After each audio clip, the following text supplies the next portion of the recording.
Bom, retomamos a entrevista com o ex-deputado Eduardo Cunha e também com os nossos comentaristas.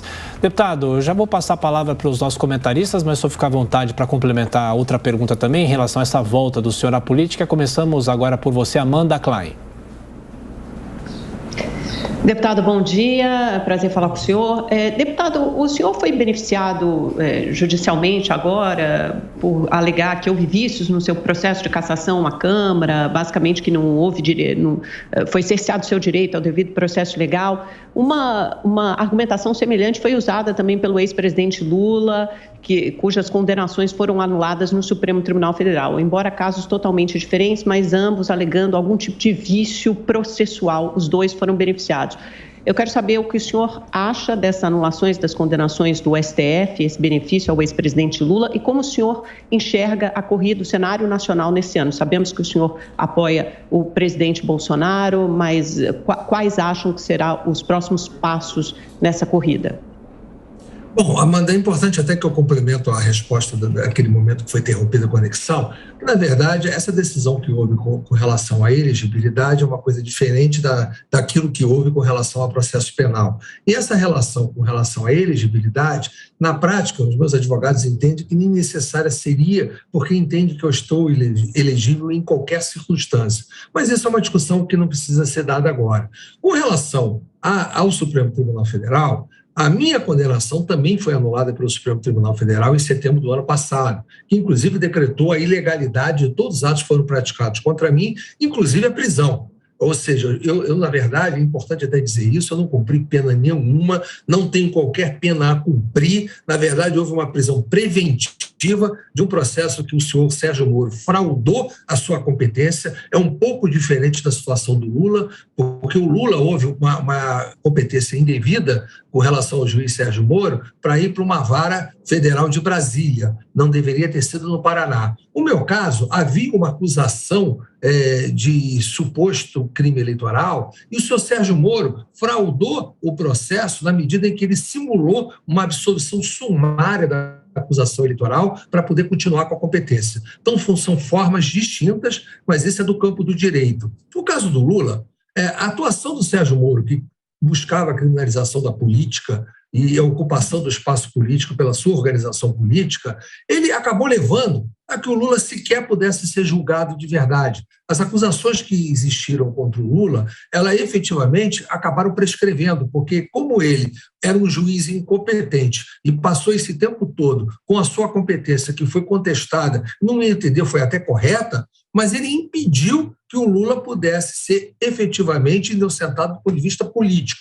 Do ponto de vista jurídico, todo mundo é inocente até sentença condenatória transitada em julgado. Só que as acusações contra o Lula prescreveram quando foram para a Justiça Federal de Brasília, por isso que o processo dele terminou. No meu caso, a anulação da condenação vai fazer, que ainda não foi, que a suposta acusação ele vá para a Justiça Eleitoral e se reinicie o processo, o que não se deu ainda. No momento, eu não tenho processo com relação àquela condenação que o Sérgio Moro me impôs.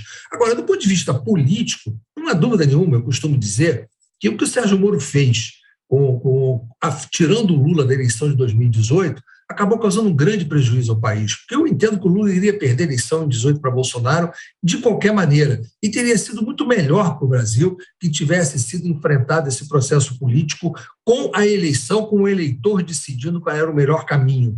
E agora nós temos o Lula saindo de uma injustiça praticada por Moro, sem ter o efetivo julgamento da sua efetiva acusação, porque o Moro, com a sua fraude, não permitiu, e temos o Lula tentando, de uma certa forma, reerguer-se como vítima. E essa vitimização do Lula é que, de uma certa forma, está dando protagonismo dele na corrida eleitoral. Claro que também existe o problema das rejeições, das atuações de ambos os lados, o que consolida a polarização. Mas, do meu ponto de vista, eu acho que a eleição que está se aproximando agora, ela vai continuar sob o campo dessa polarização.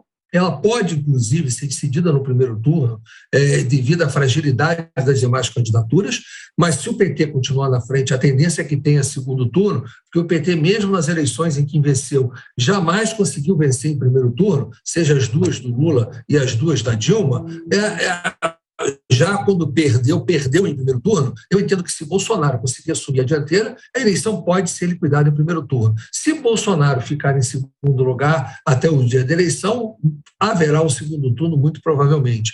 E a polarização vai ser debatida no campo que tem que ser, no campo dos programas de governo, no campo da comparação entre os governos de Bolsonaro e o último governo do PT, que foi o da Dilma. Então, esse processo vai ser todo, de uma certa forma, debatido. E é importante que o seja, porque eu, como você já disse, eu estou apoiando o Bolsonaro. Eu apoio o Bolsonaro porque eu sou conservador de costumes, eu sou liberal da economia, eu não quero a volta das políticas públicas que foram implementadas pelo PT na sua gestão, eu não quero aquilo. Eu acho que o Lula hoje está muito mais petista do que ele foi na época que foi eleito presidente há 20 anos atrás, porque ele está defendendo rever a privatização da Eletrobras, coisa que em 2002 ele veio com a Carta aos Brasileiros defendendo a segurança dos contratos, e está defendendo rever a reforma trabalhista, a reforma da Previdência, além de ele estar numa situação hoje já adotando a pauta de costumes do PT, que é a liberação do aborto. Então, nós temos aí um Lula muito mais petista. Então, esse debate vai ficar muito acentuado quando ficar efetivamente o debate entre Lula e Bolsonaro na comparação das políticas públicas e dos governos. Sua pergunta, Roberto Mota.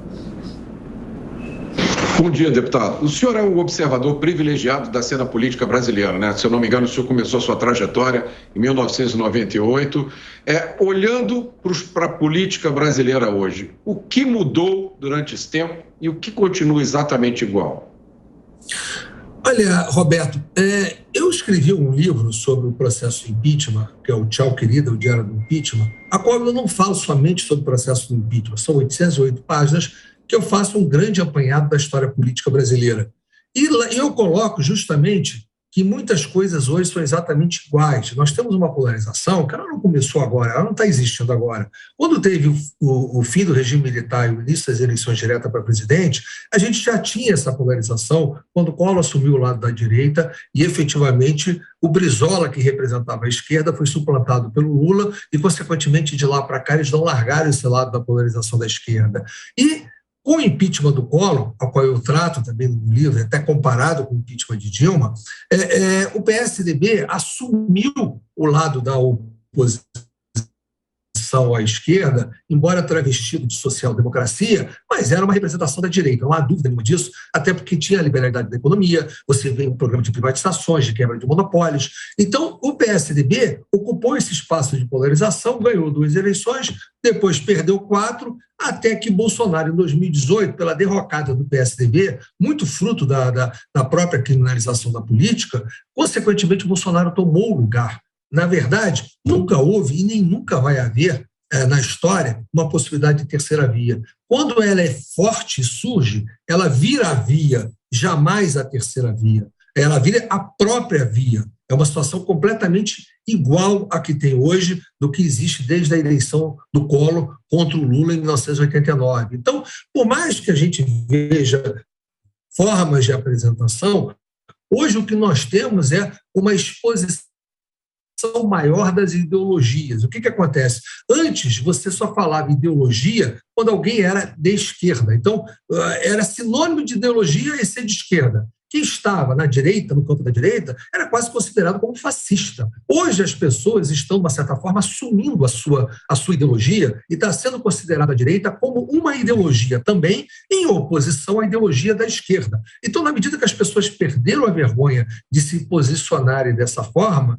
aparece para todos que há um acirramento maior, mas não é, são apenas aqueles que estavam calados. Quem não se lembra, se você voltar no tempo, na eleição do Collor em 89, na véspera da eleição, ninguém esperava que em São Paulo o Collor tivesse aquela virada que teve e colocasse uma dianteira enorme sobre o Lula. Aquilo foi fruto, inclusive, até numa situação do sequestro do Abílio Diniz, com as bandeiras do PT colocadas dentro da libertação do Abílio Diniz, daqueles sequestradores. Tudo isso foi uma reação silenciosa de uma direita que sempre teve vergonha de se manifestar e que, nesse momento, perdeu um pouco essa vergonha. Então, agora está um debate mais aberto. E isso foi uma grande contribuição que o Bolsonaro deu, na medida que ele assumiu publicamente a sua convicção ideológica.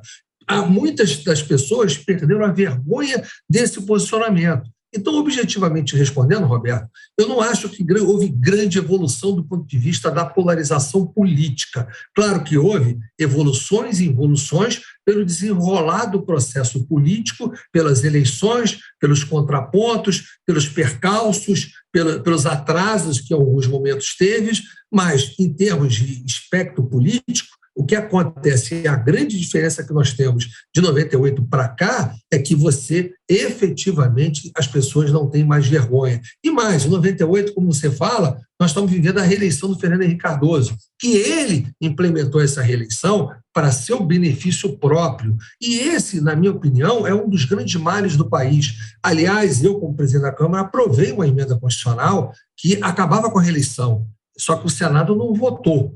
Efetivamente, o processo de reeleição foi um dos grandes males da nossa política, porque quando a gente fala em reeleição, não é somente a questão do presidente da República ou até mesmo do governador do Estado. Ele impacta em 5.500 municípios, onde ficam verdadeiros feudos políticos que acabam gerando a influência da eleição do próprio Congresso Nacional. Então, nós não temos renovação. Todo mundo se elege já pensando na reeleição. Eu não falo isso por causa da reeleição de Bolsonaro, nenhuma proposta tem que se mudar a isso. Mas você pensa o seguinte: os países que adotam a reeleição presidencialista, o maior deles, é somente os Estados Unidos, né? Que a maioria dos países envolvidos são parlamentaristas. E nos Estados Unidos, o presidente é eleito, reeleito e não pode mais voltar para a vida pública. Aqui nós tivemos o Lula eleito e reeleito, e agora ele pode voltar e se eleger, se reeleger de novo. Vira quase um rei. Então é preciso que a gente dê um freio nessa situação. Está terminando a pergunta de Cristina Grêmio. Cristina. Bom dia, candidato. Eu queria saber a sua opinião sobre as pesquisas eleitorais e também sobre a confiabilidade do nosso sistema eleitoral. O senhor acha legítimo que a população questione, exija mais transparência, vá para as ruas se manifestar, tenha liberdade de expressão para colocar suas dúvidas? Bom, Cristina, sua pergunta é importante. Primeiro, sobre as pesquisas eleitorais, nós estamos hoje até tem uma matéria na Folha de São Paulo, que é realmente bastante interessante, sobre um dado até que eu escrevi um artigo há pouco tempo atrás, que hoje você não tem nenhum controle sobre quem faz pesquisa eleitoral. A gente fica discutindo se pode ou não divulgar pesquisa eleitoral, mas nós temos que colocar uma regulamentação sobre que tipo de pesquisa pode ser divulgada, que confiabilidade tem a empresa ou o instituto que faz uma pesquisa.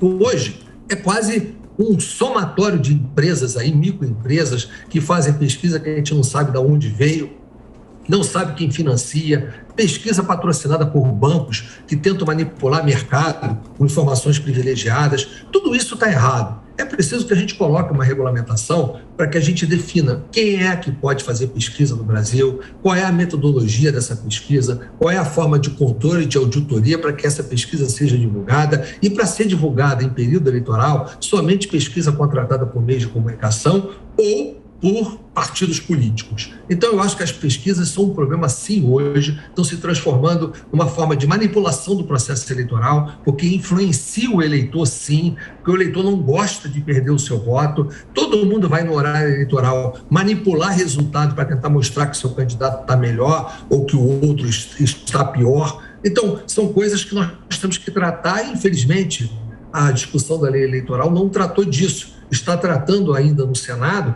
mas não vai valer mais para essa eleição. Isso é preciso que sirva de alerta, a gente mude isso. Com relação à confiabilidade do sistema eleitoral, eu costumo dizer o seguinte: eu me elegi 4 vezes dentro do sistema vigente e não acredito que tenha havido problemas. Agora, só que todo o sistema, ele mesmo que não tenha problema, eu costumo dizer o seguinte: a sua casa é muito segura, você tranca ela muito bem, até um dia que alguém arromba. E quando alguém arrombar, você vai dizer: poxa, quebrou a segurança da minha casa, entraram na minha casa. A partir daí, você vai buscar novas seguranças para evitar que outros entrem. Eu acho que o processo tem que ser transparente. Eu critico muito o fato de as pessoas quererem, no discurso, ficar dizendo: a urna é segura, a urna é segura. Todo mundo sabe que a urna é segura, mas ela é segura hoje. senão nós não teríamos hackers invadindo o Pentágono, invadindo o que quer que seja, não teríamos o apagão que teve no próprio Tribunal Eleitoral na eleição de 2020. São circunstâncias que ninguém está duvidando da segurança ou da integridade da urna, mas todos nós temos que procurar a manutenção dessa integridade e somente a transparência, o controle, a auditoria, a fiscalização pode dar a segurança ao eleitor que a sua efetiva vontade vai ser respeitada no resultado final. Okay. Sem duvidar da urna, da sua integridade, eu defendo que a gente possa ter mais transparência, mais controle para evitar que a urna deixe de ser segura amanhã pela evolução daqueles que podem tentar fraudá-la. Essa é a minha posição. Ex-deputado Eduardo Cunha, do PTB aqui de São Paulo. Muito obrigado pela entrevista à Jovem Pan. Até a próxima. Obrigado a vocês.